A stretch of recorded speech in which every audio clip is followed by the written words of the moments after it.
Hey folks, Chris, Kentucky Woodsman. Welcome to part 8 of the off-grid cabin build.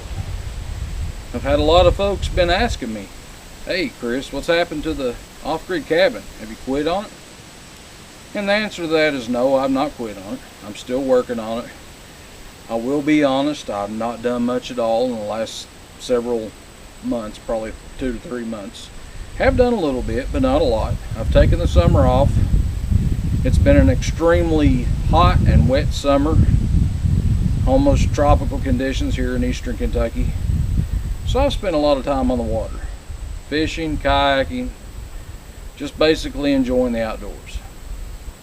And that's my primary focus in life, is getting out and enjoying what's out there to enjoy.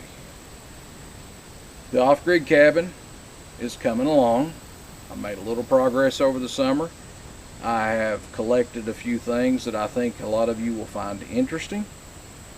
Stay tuned. I'm going to show you some of the things I've done on the cabin this summer. I'm also going to show you a couple of things that I have been working on, and some more give me stuff, or some more freebie stuff that has been given to me that's going to make life a whole lot easier and a little bit more smoothing it, as you might say, here at the off-grid cabin.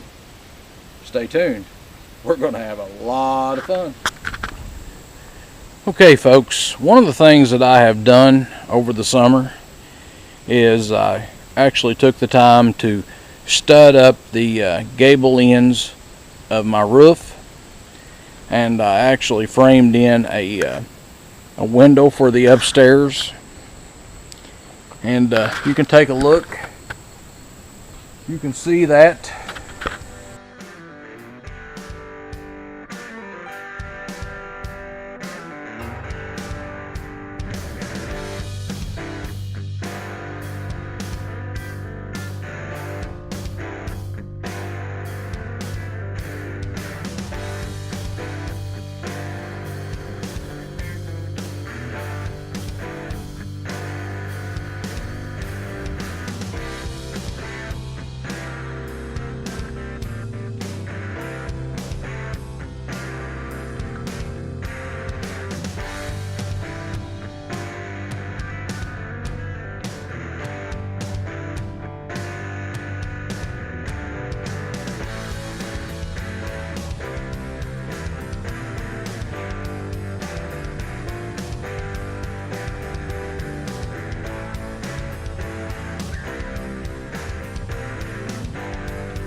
Another thing that I've worked on is we actually have a working door now.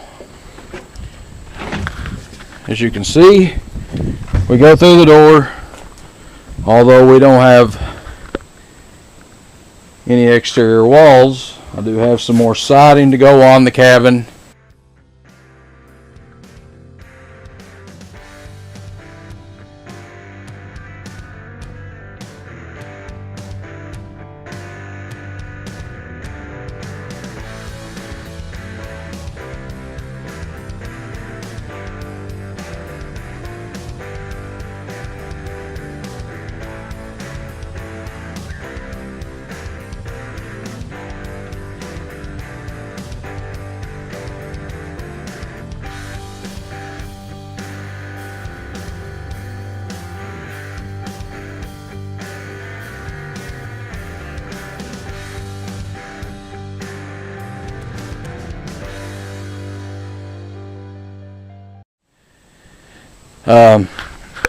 I have moved my table up here for the cabin.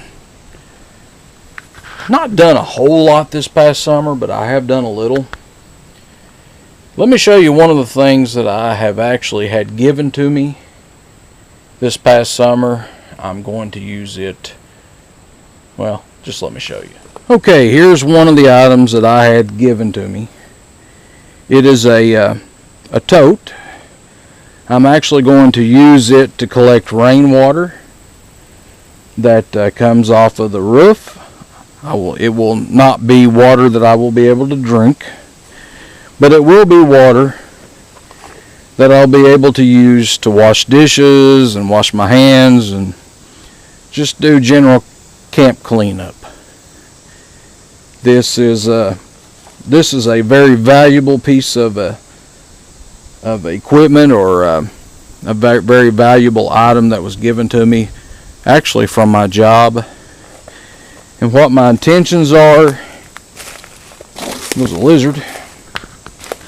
What my intentions are is to set it up on this bank, get it leveled out, get it set up, and once the roof is installed, I will install a piece of guttering, and I will actually gutter the water off into this tank, and I will keep it treated with a little bit of Clorox bleach every once in a while, just to keep it from going stagnant and to keep it somewhat sanitized. Like I said, it won't be drinkable water, but it will be very good for washing pots and pans and washing your hands and, you know, just general cleanup type stuff.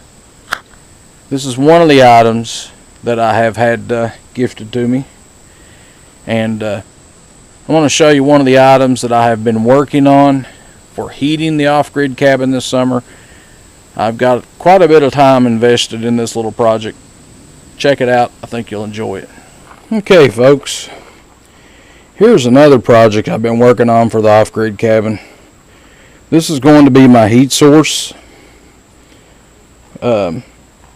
Basically what I have done is I have looked and researched something to use as a wood stove that I could make myself, and this is what I come up with. This is a 30-pound propane tank that I have twisted the valve out. Basically, I flooded the tank with water, left it setting for several weeks. After I let it set for several weeks and made sure all the danger of any explosion was gone, I actually took a grinder and I cut my square out for the door face. I cut my flue pipe area out, and I've got this pretty well ready to start putting together. I've still got to put legs on it. I've got to put a damper in the door. I've got to paint it, and one of the things that I plan on doing is I plan on putting a flat cooktop on this so I can use it to heat water or cook on, or whatever the case may be. The welding is crude on this. It's not some of my best welding, but it should do a very good job of heating my little cabin. This is just another one of the projects I've been working on this past summer for the off-grid cabin, and I'm sure there will be many more as time goes on. Okay, folks, I'm going to wrap this video up. I just wanted to take just a moment to show you a couple of the things that I've got done this past summer. Like I said, it's not been much. I've been out enjoying this summer weather on the water, fishing, kayaking, just getting out as much as possible. I want to thank each and every one of you who continues to tune in to these off-grid cabin updates. I appreciate it. Something I want you to keep in mind is I'm not a professional carpenter. I don't pretend to be. What I am doing here is, I guess, to a lot of professional carpenters, is very crude work. But you know what?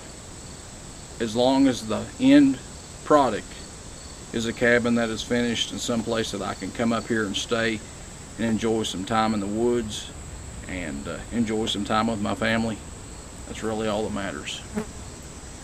Like I said, thank you for tuning in to part 8. We will continue on, and as the weather gets cooler and we move into fall, things will start picking up a little bit more. This is my first installment since last spring. You can see I've done a little, but not a lot. But that's getting ready to change. Folks, I appreciate you watching. I appreciate your continued support of my channel. Without you, there's none of it worthwhile. Take care, and we'll see you on down the trail.